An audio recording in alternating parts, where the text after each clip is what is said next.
Hi, my dear friends. I'm Kawaljeet Kaur, alternate therapist in Reiki, Sujok, Color, Seed Magnet Therapy, Hypnosis Healing and Mind Empowerment. आज हम अपने channel में बात करेंगे cervical pain के treatment की। Cervical pain जो कि बहुत ही कॉमन प्रॉब्लम है और हर छोटे बड़े को होने लगा है।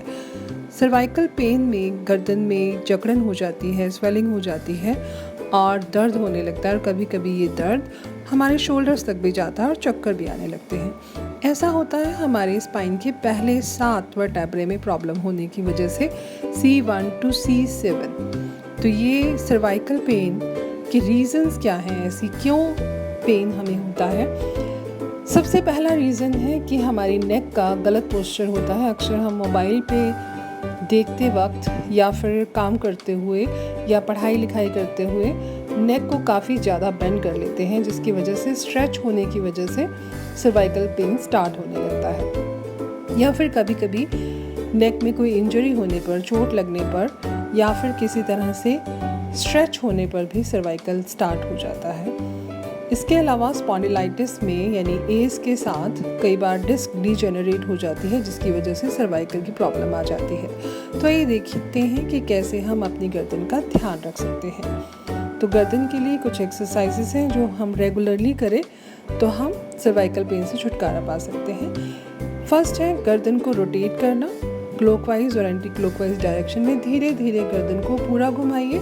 इसी तरह दोनों साइड्स पे लेफ़्ट और राइट साइड पे पूरा बेंड करिए और ऊपर और नीचे की तरफ गर्दन को बेंड करिए, यानी चिन की साइड पे और फिर ऊपर की तरफ धीरे धीरे लेके जाइए। इसी तरह लेट के आप गर्दन को ऊपर उठाइए और फिर वापस उसी पोजीशन पे ले आइए और हॉर्स पोज में, जैसे कि आप पिक्चर में देख रहे हैं, गर्दन को चेस्ट के साथ टच करिए और फिर वापस ऊपर की ओर ले जाइए। तो इस तरह से आप गर्दन की फ्लेक्सिबिलिटी को बढ़ा सकते हैं। इसके अलावा आप दोनों शोल्डर्स को पीछे की तरफ स्ट्रेच करिए और फिर वापस नॉर्मल पोजीशन पे ले आइए। और लास्ट एक्सरसाइज जिसमें आपने सीधा लेटना है और चिन को चेस्ट के साथ टच करना है और फिर वापस उसी पोजीशन पे ले आना है। तो इससे स्ट्रेचनेस कम होती है और सर्वाइकल पेन में रिलैक्स होता है। इसके अलावा अपने पोस्चर को इम्प्रूव करिए, क्योंकि जितना हम अपनी नेक को बेंड करते हैं, जितना झुकाते हैं गर्दन को, उतना ही हमारे नेक पे, हमारे C1 to C7 वर्टेब्रे पे ज़्यादा स्ट्रेस पड़ता है और सर्वाइकल पेन होने लगता है। इसके अलावा एक और सुधार करने की भी ज़रूरत है। जब आप सोते हैं तो ध्यान रखिए पिलो ज़्यादा ऊंचा नहीं होना चाहिए, ज़्यादा हार्ड नहीं होना चाहिए। तो बिल्कुल सॉफ्ट और पतला पिलो लीजिए, बिना पिलो के भी मत सोइए। तो आप इस तरह से अपने सोने का ध्यान रखिए और अपनी सर्वाइकल को आप काफ़ी हद तक ठीक कर सकते हैं।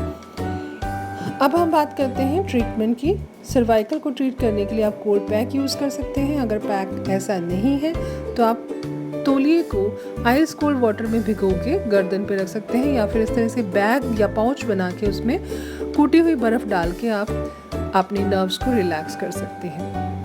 सुजोक में आप देख रहे हैं कि जहाँ पे हमारी इंडेक्स फिंगर और थंब का बोन मिल रही है, जो हड्डियाँ जहाँ जुड़ती हैं, इस पॉइंट के ऊपर आपने प्रेशर देना है। ये बहुत ही मैजिकल पॉइंट है और मल्टीपर्पज़ है। इससे सर्वाइकल का दर्द ठीक हो जाएगा और चक्कर नहीं आएंगे। इसके अलावा जो हमारी बैक साइड पे नेक के कॉरस्पॉन्डिंग एरिया है, जो नेक को रिप्रेजेंट करता है, वो ये थंब के नीचे है। इसके नीचे सारे वर्टेब्रा स्पाइन के होते हैं।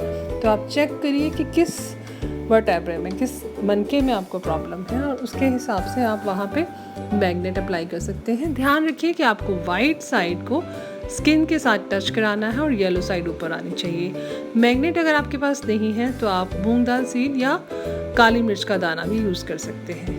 नेक्स्ट पॉइंट है P6। 3 उंगलियों के डिस्टेंस पे ये पॉइंट है, in the centre line of your wrist.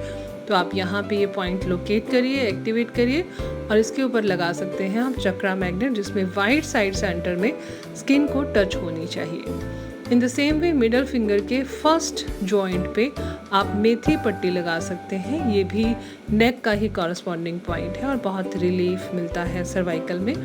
इसी तरह से थंब के फर्स्ट जॉइंट पे भी आप मेथी पट्टी लगा लीजिए and you can get relief from cervical pain. Precautions हैं कि अपने हाथ गीले नहीं करने हैं, इनको 6 से 8 घंटे तक रखना है और ये ट्रीटमेंट आपने रेगुलरली 11 दिन तक करना है या फिर जब तक प्रॉब्लम नहीं जाती, बिकॉज़ ये डिपेंड करता है कि प्रॉब्लम कितनी पुरानी है, उस हिसाब से आप लगातार ट्रीटमेंट करते रहिए। अगर आपको ये वीडियो पसंद आए तो प्लीज़ इसको लाइक ज़रूर करिएगा और अपने फ्रेंड्स के साथ शेयर करना मत भूलिए, सो दैट वो भी इसका बेनिफिट उठा सके। And please subscribe my channel if you have not done, so that आपको ऐसी वीडियोस मिलती रहे। और इंस्टाग्राम पे हमें फॉलो करिए इस लिंक पे। Thank you so much for watching the video.